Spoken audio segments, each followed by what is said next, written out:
On the explanation day, the prince grants all the representatives of nations that reached out to him an audience once. He notices that the Mirman Empire is not present and assumes that they had sided with the Holy Kingdom. The representatives are shocked that the infamous Prince Arel is just a kid. Dumb nobles don't even notice that the prince could hear their murmuring. He then takes his time to explain the concept behind his holy water. He uses a live demonstration with an actual undead that scares the hell out of his audience. The prince thinks that they are weak scaredy cats with no backbone. The audience, on the other hand, thinks that he's definitely no ordinary child, for he completely cleansed an undead in front of them without any emotions in his eyes. They finally ask for the overall price of the artificial holy water, and it is very pricey. It's cheap, but each nation would need tons of it, making it pricey. But the prince, however, assures them that he would accept future payments, in other words, debt. Unfortunately for them, our protagonist only speaks in money and profit. Another representative asks whether it is similar to the one made by the Holy Kingdom. Actually, the official name of his artificial holy water is artificial mana neutralizers. The prince assures her that the ingredients and production techniques are completely different, even though the effect is similar. He then promises to provide as much as each nation needs, as long as they can pay him back in full, of course. At the Chejapan Archduchy, the battle with the undead is taking its toll on the soldiers. Everything changes once the holy water from the Arnesia Kingdom arrives, though, and they are amazed at how much had come in. They quickly use it to turn the tides of battle in their favor. The commander was truly grateful to a prince he had never even met. Apart from the Mirman Empire, every other nation that was affected uses the prince's holy water in different ways to eradicate the undead. Some use mages, while others, on the orders of Prince Arel, use arrows filled with water to attack from a far distance for safety. Once they are done, the forest, once ridden with the undead, looks almost too clean and holy. At night, our favorite shady dark magician, who is directly responsible for creating the undead, is enraged and furious at Prince Arel for completely annihilating his undead army. He could have gotten all he wanted by now. He reckons that even the Holy Kingdom didn't have enough power to accomplish this. He swears to punish the magic tower and bring in the era of the Dark Church. Good luck with that, man. Back at Fatilia, Asha reports to the prince that the remaining undead seem to be circling back to their master. Our boy realizes that the Dark Mage is trying to prolong his life by using them as shields. She also tells him about protest letters from the Holy Kingdom, but he tells her to completely ignore them. He asks for Dia's opinion, and she tells him that she thinks it will be better if they catch the culprit on time. She deciphers that it might be a powerful 7th-class mage behind this, but he will still reach his limit, and then get caught. It is going to be quite the battle. The prince reckons that sitting around might be a waste, right? At the battlefield, the Dark Mage shows up in the midst of a battle with the undead. The soldiers focus their attack on him, but they're no match for his magic. The Dark Mage realizes that he might be reaching the limit of how much negative mana his body could handle. He decides to retreat for now and sends a massive poison cloud to guarantee his escape. He rushes back to his cabin to grab his essentials and leave, only to meet a frightening figure, Prince Arel, ready to punish a naughty mage. Mr. Dark Mage is terrified. Our MC is disappointed. Thanks to the soldiers, it was quite easy to predict his hideout. The prince had hoped to find some useful information about the dark magic system, but couldn't find any. That was only part of the reason he came in person, though. He also wanted to know what in hell gave Mr. Dark Mage the audacity to not only wake up hundreds of undead, but also attack and put everyone in fear. Our boy is pissed. The Dark Mage tries to attack, but before he can cast a spell, he is already on the floor, and Prince Arel's knuckles sting a bit. Mages are just like humans. Once shaken, they lose their ability to focus and use magic. The prince deduces that his plan was to raise an army of undead and attack the neighboring countries. What an immature, foolish idea. The mage, still on the ground, feels insulted, but our MC humbles him even more. Assuming his plan had succeeded, what would he have done next? Ruled over a nation of corpses? That is just sad and empty. The mage curses the MC for ruining his plan. The prince replies that it is only when something doesn't go your way that it becomes someone else's fault. He says that he was a fool for thinking that there was some intelligent reason behind all this, and decides to give Mr. Dark Mage a humiliating and painful end for all the trouble he had caused.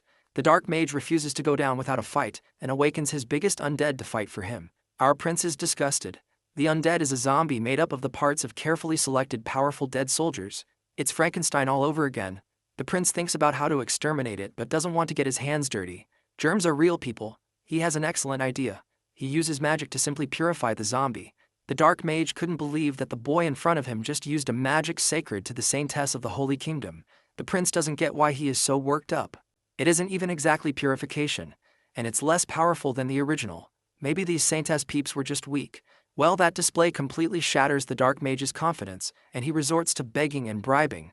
The prince thinks he is being noisy and is getting kind of hungry. I'm sure we all know how this one ends. Once the soldiers who were chasing the dark magician finally reach the cabin, they see a brutally mutilated body, and a note saying that he was killed by the past lives pro. The heck? They don't even know whether to be happy or terrified.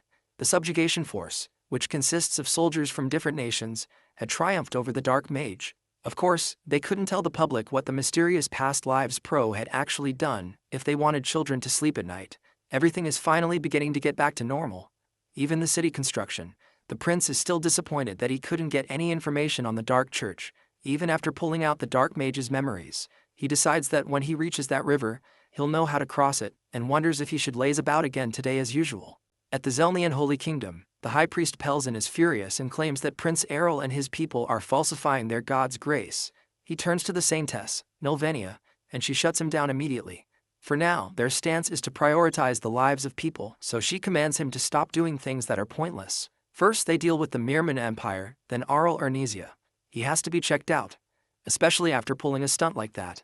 Some time has passed since the undead incident, and some things had changed. Our boy is now 17, basically a man now. Frey had mated and now has a baby. The dwarves are attempting to smelt titanium. Of all these changes, the biggest is that 1/3 of the prince's dream city had finally been completed. It's perfect, and the new residents like it too. They're so grateful to the prince, and that makes him feel rewarded. He then leaves to go start scheming his next genius plan. A housewarming party. Asha was more than shocked when she found out about her employer's plan to throw a party, so much so that she had to check if he was feeling well. There's no way the boy she had come to know as someone who hated nobles and social parties with his guts was actually planning to throw one. He tells her to stop overreacting, as he just wanted to let the public know that Fahilia was no longer the barren frozen land it once was, so as to attract more visitors in the future. Even if people weren't interested in the city, surely they'd be interested in the infamous third prince. Asha understands, but the prince needs her help promoting the banquet. Apart from her, he had no one else experienced with throwing parties. All his other workers were either common folk or introverts. Her nobility was sure to come in handy when making decisions that concerned this matter. She tells him not to worry, as she thinks that many influential nobles would attend. But when he inquires about his father's attendance, she vows to prepare it even if she has to risk her life. Our protagonist begs her not to go that far, but she insists. The prince is conflicted about who to invite. He needs to carefully select a mixture of both rich and common folk. He gets frustrated and decides to just invite everybody, and that takes care of that. The nobles could hardly believe it. The prince, who is normally enshrouded in mystery and never shows his face, was inviting them to a social party? It must be some kind of mistake. He had always given excuses in the past, and the nobles excused him because he was born weak. This is an invitation they certainly can't fail to attend. Prince Arel's mom is delighted at the news, and his father promises to make time. Soon his party is the talk of the whole kingdom. It was a lot of work, but the prince starts to look forward to his party himself. On the day of the banquet, the gate guard can hardly believe that so many important people are coming through the gates of a once barren and forgotten land. They had arrived so early that it is obvious they are interested in the prince. He orders his maid to attend to the guests. The guest nobles are so surprised by how much of the city had been completed. One particular noble is astonished, but still feels that the terrible cold would still be unbearable no matter how nice the city is. Imagine his shock when he steps out of his carriage only to feel so much warmth in the air that some nobles had begun to undress a little. Yup. The prince had somehow found a way to raise the temperature of the whole town. He imagines the look on their faces when he reveals to them how he pulled it off. How exciting. Asha just finishes concluding everything concerning the party, and the prince is grateful. She asks if he's sure about the location, and he replies affirmatively. He tells her she needs to go and rest and prepare for the banquet herself, and this hits her like a stray bullet. Apparently our boy had forgotten to tell her that she was to attend the banquet as well. Like his other attendants, she isn't prepared in the slightest. Not to worry though, because our boy's got her covered. With a snap of his fingers, maids appear from behind and drag her away. Another maid appears and informs him about the magic circle. Cool. His family is here. He had sent invitations to all the members of his family, but only his mom and dad agreed to attend. Oh well, he only did it out of courtesy anyway. He arrives at the circle just as soon as his mom appears. They reunite, and she informs him that his dad is on his way as well. The king would never normally come out all this way, not even for a son. But he made an exception for Prince Arel. Later that evening, it is time for the party. The guests are disappointed that the location chosen for the event is the city square. It is normally in gardens if it had to be outdoors, but there was nothing there. The nobles are already gossiping about this when suddenly, the entire square lights up like it's daytime. They are astonished by what just happened. Meanwhile, our young prince is looking so fresh as he prepares to join the banquet. Sana, Asha, and Dia meet up with him, looking drop-dead gorgeous. The prince compliments each of them, and they all move to join the banquet together. Back at the party, the guests have already started dining, and the food produced by the prince is of high quality, as expected. As they are beginning to wonder when he is going to show up, something jaw-dropping happens. The water fountain, that is in the middle of the square, suddenly splits into four. It reveals a platform, emerging from beneath, with a proud prince and a massive statue of him standing majestically. He just casually broke the world record for flashiest entrances. They had expected something bizarre this night, but this somehow still blows their minds. He hadn't changed one bit, always finding ways to leave people completely speechless. He steps down and greets his guests, then proceeds to introduce his city to them. Before he goes ahead to show off his city, he introduces the guest of honor, the king, who also thanks the guests for coming. After all that, it is time to brag about the new technologies of the great Fahilia to dumb but very rich people, also known as nobles. It is finally time for our MC's favorite part of this whole event, bragging about his new technologies. Using magic screens, he carefully displays and explains the city's layout and features to an amazed crowd. The defense of the town is top-notch, with a wall so tall and so strong that it covers the entire city. The material used for the wall is stronger than steel, maintained with multi-layer barriers, and can withstand attacks from monsters, an army, or even a 7th-class mage. Someone then asks about the harsh weather, and our boy is happy to answer the question, especially since he kind of hired him in advance. He then tells the crowd that the odd feeling of warmth they felt once they entered the city was actually a special magical device that was installed inside the city. Someone then inquires if it is similar to the mana house he had previously invented. He is a little shaken, for he hadn't hired this one. But still, he agrees with him and continues his presentation. He explains that the technology is bigger and more advanced than the mana house though, and is able to do more, like actually changing the weather for the whole city. Our protagonist isn't even playing. He had spent a lot of money and overworked mages on this. With that, he concludes his presentation, and the crowd applauds him. After that, nobles start competing over who gets to open stores in his city first, asking about the magic tool, and soon our boy is getting so much attention that his social battery begins to run out, but he has to endure, for the future of his city. His personal guards notice how hard their boss is working, stepping out of his comfort zone to attend to everyone who had a question. Other guests begin to notice them as well.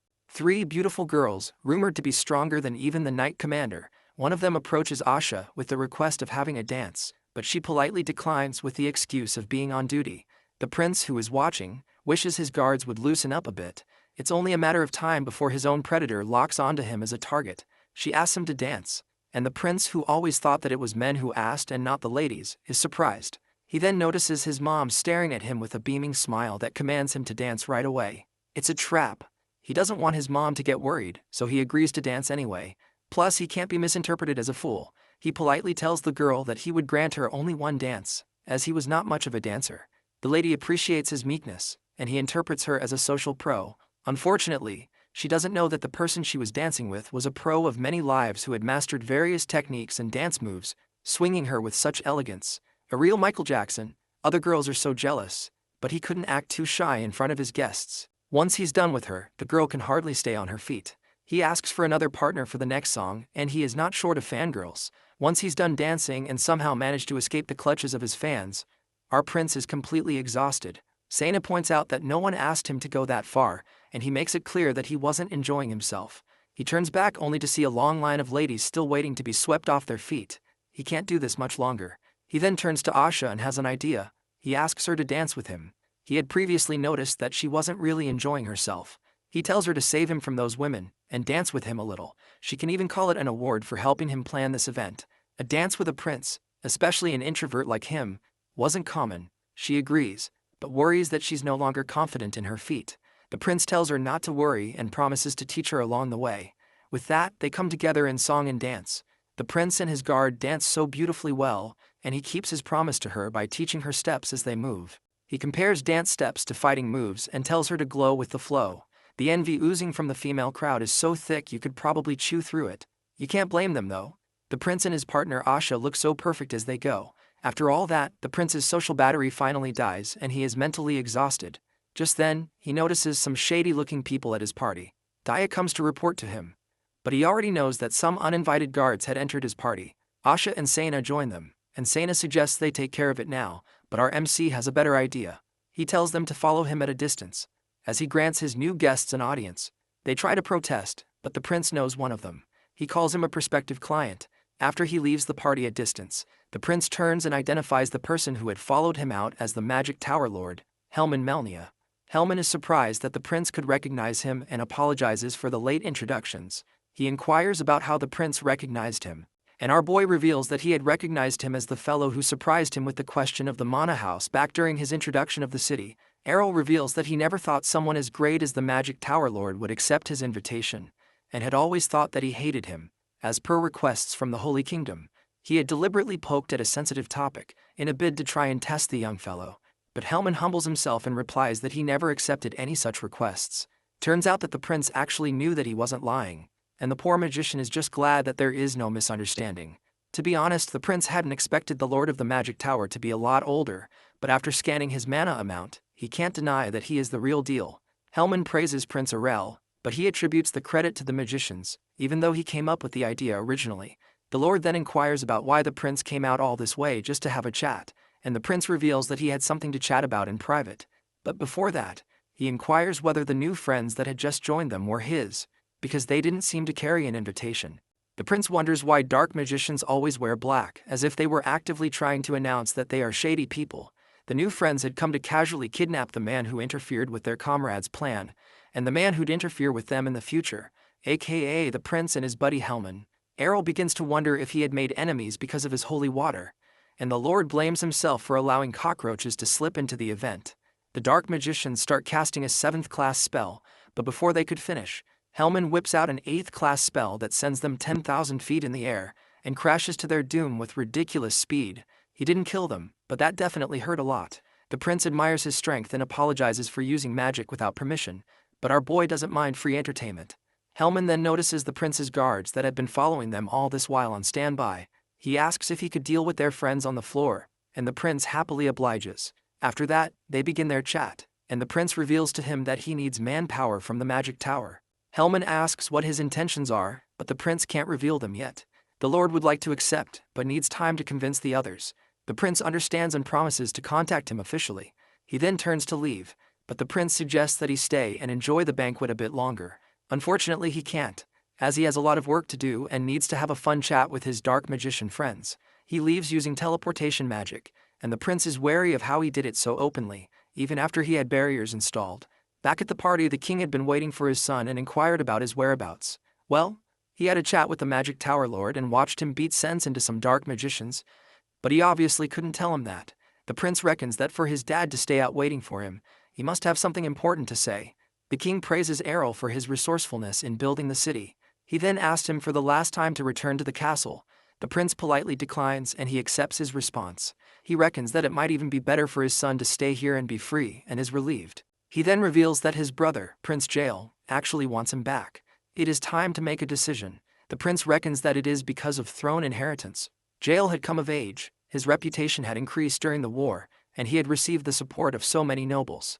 The prince thinks that he might want to offer him an official position. He is nothing like his mother, the queen. He then promises his dad to contact him later. They'd soon be in another turmoil. What a drag. After the party, people had started moving into their new homes in the city. The castle had given their final approval, and the city was finally opened. A month later, the prince had secretly sneaked out and was now wandering through the streets of his city, inspecting. He notices the new merchants and begins to think that his company should have a new flagship product. Just then, a particular store catches his eye. The Geotal Company, a merchant association with headquarters in the Felsen Kingdom, focused on importing goods overseas. The ship technology is trash in this era, and our boy wishes that his kingdom had a sea. As he enters the store, the merchant in charge notices that his customer looks filthy rich, and starts gazing at him like a learned trader would. The prince looks around, but nothing seems to be catching his eye until he notices something. It looks like a seed. He doesn't dare believe what he is looking at in his hands. Cacao fruit. He immediately orders a confused merchant to give him every single one in the shop. Now, Asha and Sana notice how their boss has been busy lately. He has been working on that seed. The prince had finally succeeded in growing cocoa trees. Although he had lost half the seeds and overworked magicians, he had finally found the right temperature in his mana house to grow it. He then leaves the important part to Dia, which is processing the cocoa beans.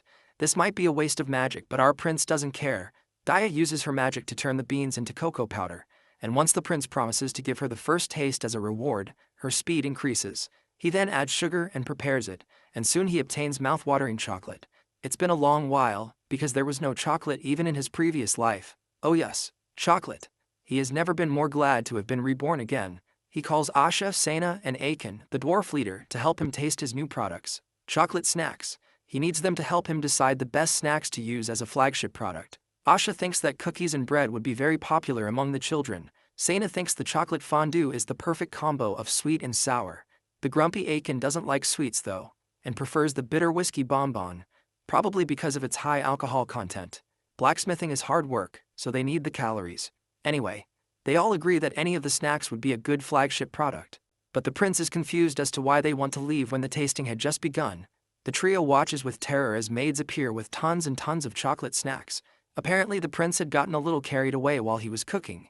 He gladly welcomes them to Sugar Hell, Chocolate Edition. Oh, and it's another peaceful day in Fahilha. On the second day, Asha and Sena look like they could throw up. On the third day, he brings yet another new set of products. On the fourth day, Asha and Sena give up.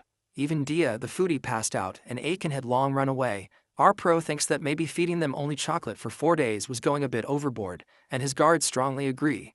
He then warns them that the chocolate is high in calories, and they might get fat from eating too much.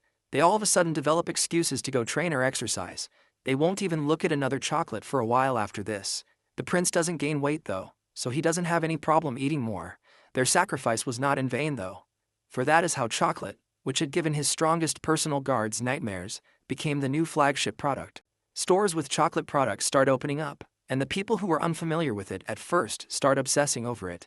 His uncle Luchin tells him that both locals, tourists, and even nobles are seriously investing in it. The prince notices that his uncle has loosened up a bit since he last saw him. Luchin also tells him that selling the chocolate separately as a high-end product to nobles, with special packaging, shipping via teleportation, and obtained only through reservation, was a huge success. He then suggests that the prince increase production, but the prince can't. For there is a limit to the amount of fruit he can grow. This is the maximum he can go at, since there is no other place in the kingdom where cocoa can grow, and expanding his mana house and the magicians is just not possible. His uncle then suggests that he do business with the Geotel Trading Company, and he bluntly refuses.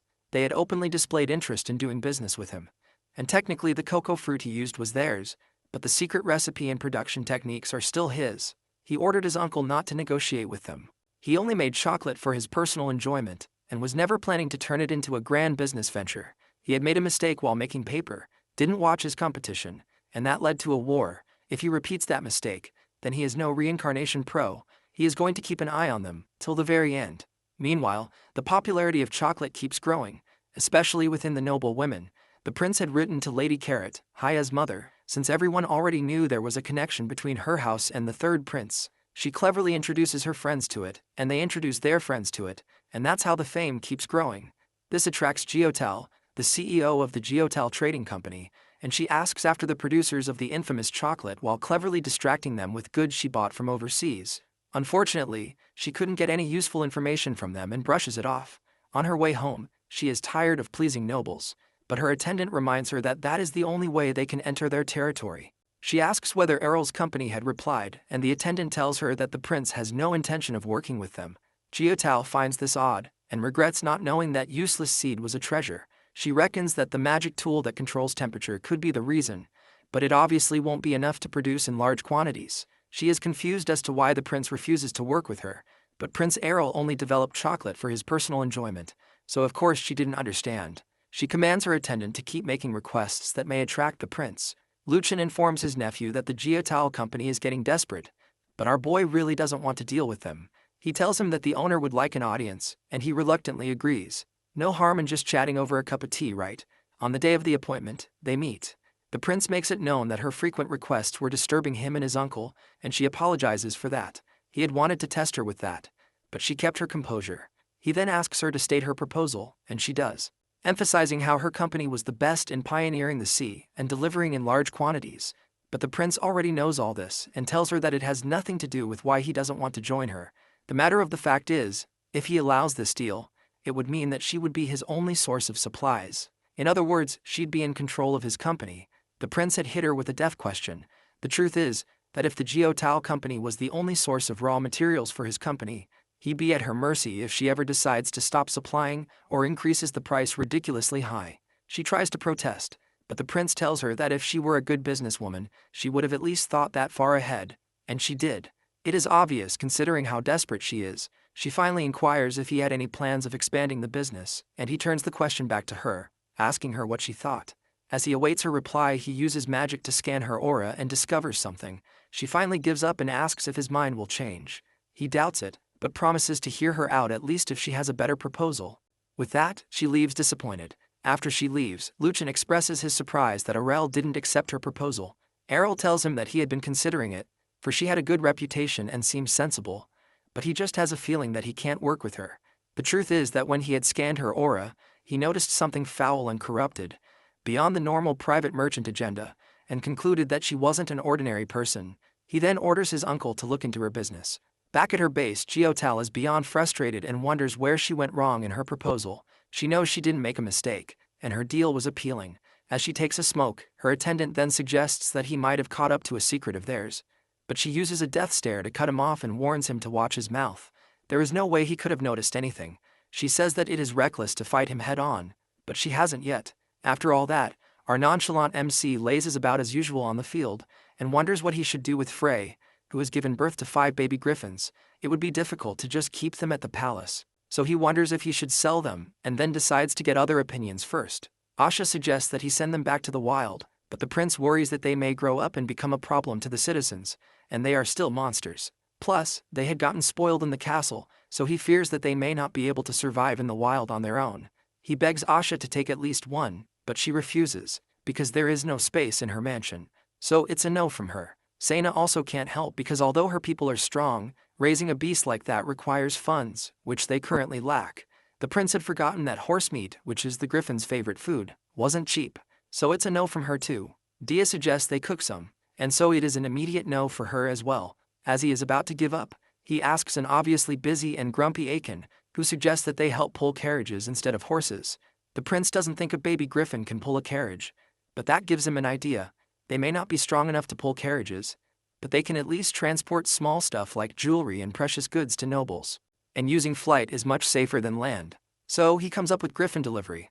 He thanks Aiken and starts zooming off. Aiken had wanted to inform him about some metal, but our boy's already far gone, as he is still thinking about the griffin delivery and how it would work.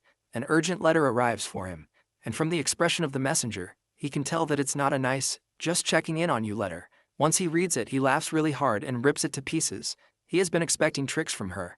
She was calling his precious cacao beans pagan fruit. What the hell? She wouldn't give up either. They'd just have to wait and see if he changed his mind. This isn't over. At the Holy Kingdom of Zelnian, that same dumb priest Pelzen, who was yelling after the undead attack, was yelling again, this time calling our boy's precious cacao fruit the fruit of pagans. He tells his congregation not to be deceived by its sweetness, and that anyone who eats it will be struck by their god, and he stomps on the fruit. At Poor Cacao. Meanwhile, at Fahilha Castle, Lucan admits that he hadn't anticipated this.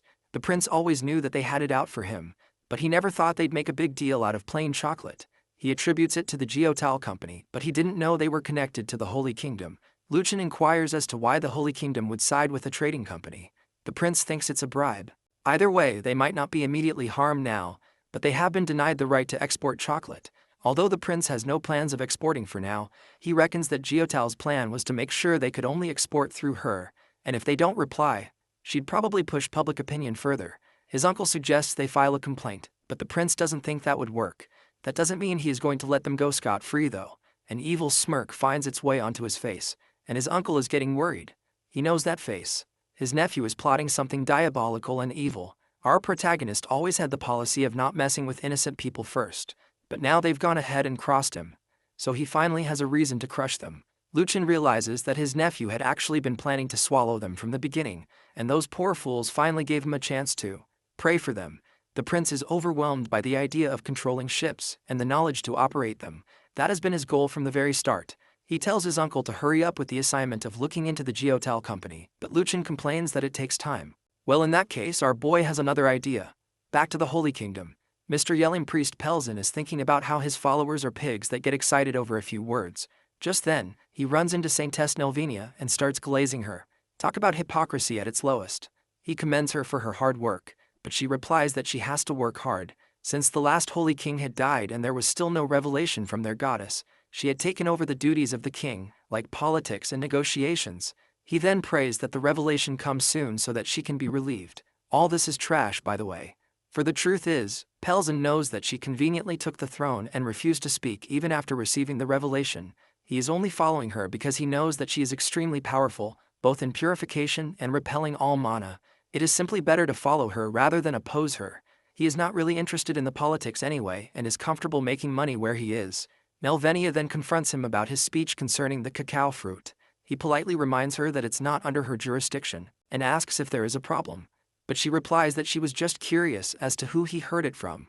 He brushes it off and soon she leaves him. She then asks her aide who has been by her side all this while, and she tells her the whole truth, that a believer from the Geotel company had visited him. Nelvenia is furious and knows he's been bribed. The aide offers to take care of him and exposes her knife, but the Saintess disagrees. She thinks it might not be too late to salvage the situation and gives her some errands. It seems this kingdom is definitely anything but holy. They are some sketchy figures, but this time it's our devious MC and his guards of mercenaries, and his uncle, who had tagged along out of worry. Asha asks if this is okay, but the prince says it's fine. Their target is the Geotal company wagons that are supposed to pass through the path they are spying on.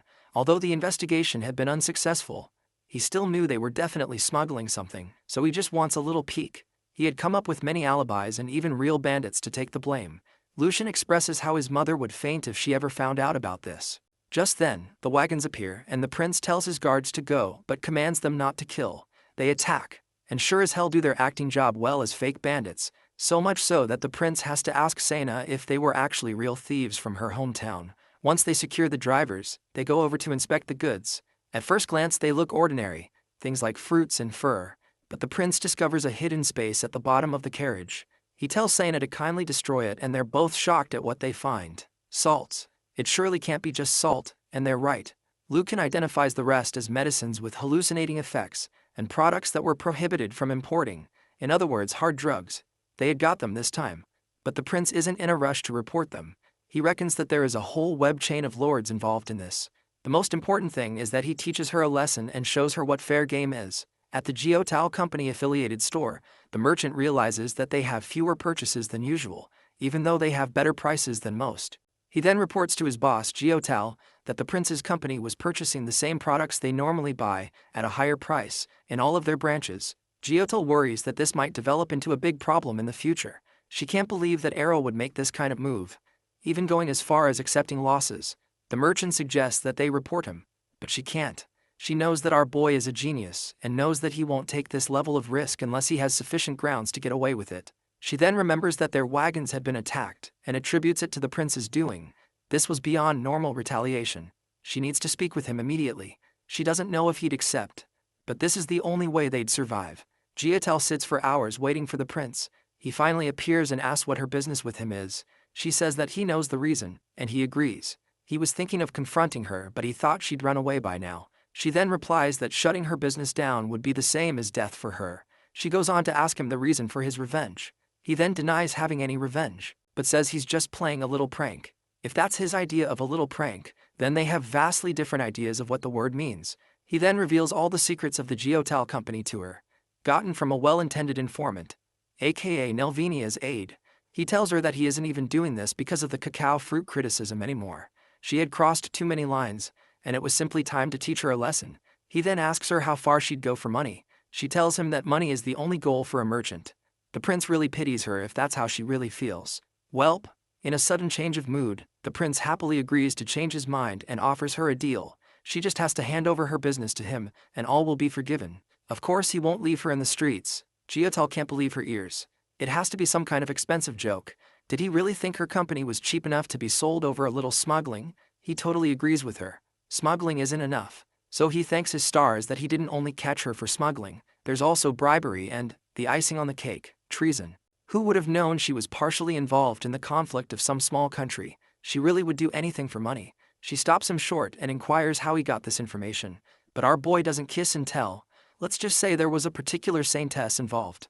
The prince expresses how he wonders what would happen if this information leaked out. The nobles were involved. The countries that had suffered. They'd all come for her neck. A panicking Geotal tries to salvage her situation by using the leverage of the Holy Church's criticisms, saying she's the only one who can stop it. But the prince reveals to her that that problem had already resolved itself, as a certain high priest was already being punished. Geotal is terrified. She must make a choice: her money or her life. Long story short, Geotal stepped down from her position and handed the company over to the manager of the Arnold company, Licken.